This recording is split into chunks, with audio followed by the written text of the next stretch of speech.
Chapter 16, Tuesday, July 18th. Morning found the makeshift raft still adrift in the middle of nowhere. Luke, Will, and Ian slept the sleep of the exhausted side by side on the cabin top. Only Charla, who hung in the water, was awake. She scanned the dawn gray waves, hoping against hope for some sign of Lissa and JJ. Nothing. Less than nothing. No debris from the Phoenix, not even a toothpick. She checked Ian's National Geographic Explorer watch, a cheap mail order thing, but hey, it was the only one that still worked. Gently, she shook Will's arm. Will, wake up. Lissa, murmured Will. No, it's me. It's your turn for shark bait position. It's the middle of the night, he complained. It's 7 a.m., 2 hours, same as always. No fair, grumbled Will, sliding himself over the side. The switch had to be made carefully to avoid slipping over, but after the long night, they were getting better at it. Charla squeezed herself gingerly on board before she lay down. She got her first real look at the cabin top. It was the galley roof, all right, just like Luke had said. The name of the Phoenix had been painted there. Now all that remained were three letters: Nix.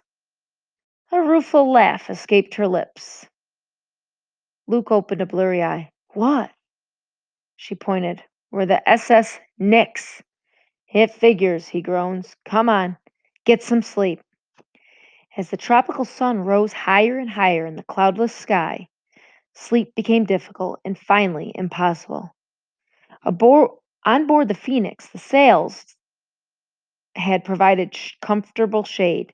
Now the blazing heat was almost unbearable. That's when Ian explained why he had risked his life to save a charred piece of foresail. It's sun protection, he explained. We dip it in the water and then pull it over us. See? Luke had to admit it was a lot cooler under the dripping canvas.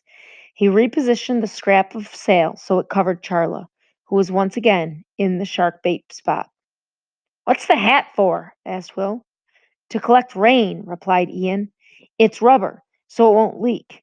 We can't drink the ocean water because of the salt. We need fresh water. Charla was amazed. How did you think of all this in the middle of a burning boat? Ian shrugged. I once saw this show on shipwrecks on Discovery Island. The big difference between who survived and who didn't was thirst and sunburn. Geez, that's smart, commented Will. I hope sure hope Lissa thought of that when she I mean if she his voice trailed off. Did anyone see her last night? Asked Luke. No, not Lissa, Charla said slowly. I remember JJ trapped on the foredeck, but once the sail caught fire, I lost him in the smoke. I was with him for a few seconds, Ian added. Then the mast came down and we got split up. But he was definitely okay. I heard him calling for me. Did you see him after that? Asked Luke. Ian shook his head. But I don't think he went down with the ship. I mean, the heat was unbelievable. The fire was spreading. There was nowhere to stand. Sooner or later, he would have to jump. Charla looked alarmed. Then why didn't we see him in the water? Or at least hear him? And what about Lissa? There was a sober silence, broken only by the slap slap of water lapping at the wooden platform. Then Will spoke. Oh, Liz, I knew you'd bust it. Luke gazed at him concerned. Will, you okay? That's the last thing I said to her, he replied. She rebuilt the engine on guts alone, and that was the thanks she got from me. Nobody could offer a single word of comfort.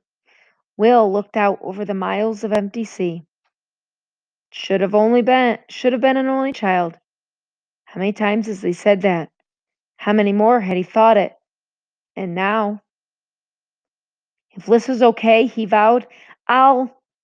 Automatically, his mind sorted through the dozens of promises he might offer up.